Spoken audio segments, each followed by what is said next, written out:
Well, I think people come to our work for all kinds of reasons. Some people, like you said, have health conditions. Some people want to create a new job, a new career, a new relationship.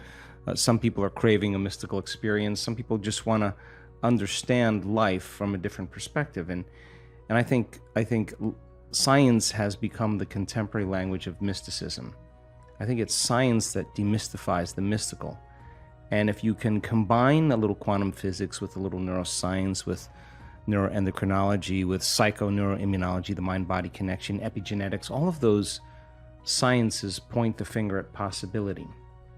And if you talk about religion, if you talk about culture, if you talk about tradition, even spirituality, I notice that you divide an audience.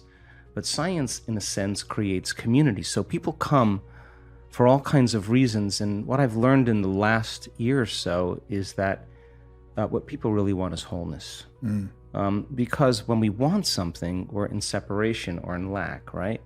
And so when we started experimenting with doing different scientific measurements, one of the things we started to notice is that when a person somehow connects to something greater, and that has a influence on their nervous system, the side effect is that they feel so whole, so rejuvenated in that moment, so blessed by life in that moment from an inner experience that it's impossible for them to want. I mean, how can you want when you feel whole, right? And so when we started looking at heart coherence and we saw this tremendous changes in people's ability to be able to sustain a state of mind, a feeling in their heart for an extended period of time. We have data to show you could be sick and do that.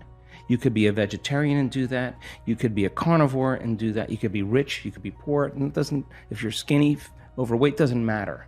Once you learn that skill of self-regulation and being able to experience a greater level of wholeness, that if you can create from wholeness instead of separation or lack, you can produce greater effects on the nature of reality.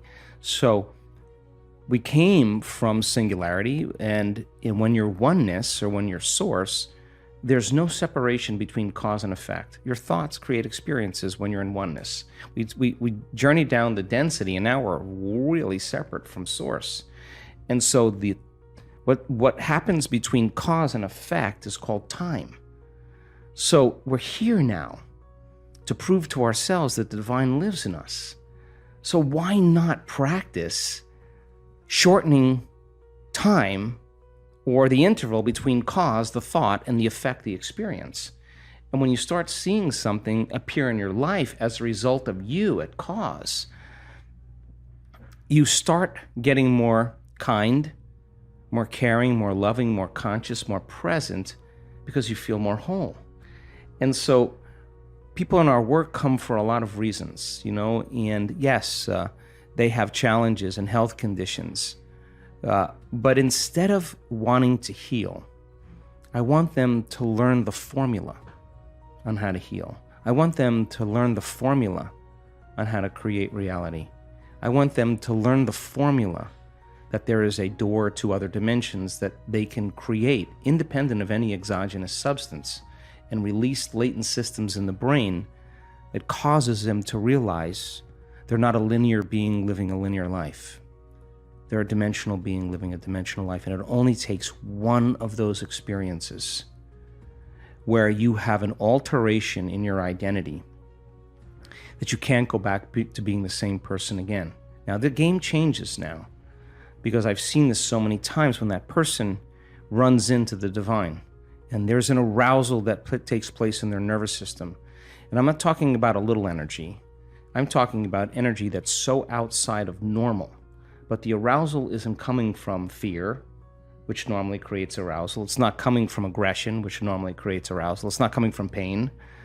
They are running into information. They're running into something profound, and the arousal is creating ecstasy. The arousal is creating bliss. The arousal is so profound. The feeling that they're having isn't coming from anything out there. Mm-hmm. It's coming somehow from within them. And they get a taste of that, and they're less seduced by the outer world. They know where to get it. And now they have a romance with the divine. They have a date with the divine every day, because the process of creation in connecting to that field should be ecstatic.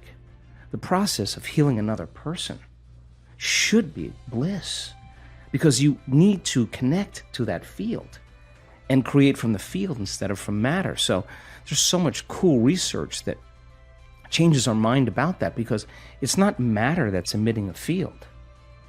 It's the field that's creating matter. You teach people to change the field. You change the field, you change matter.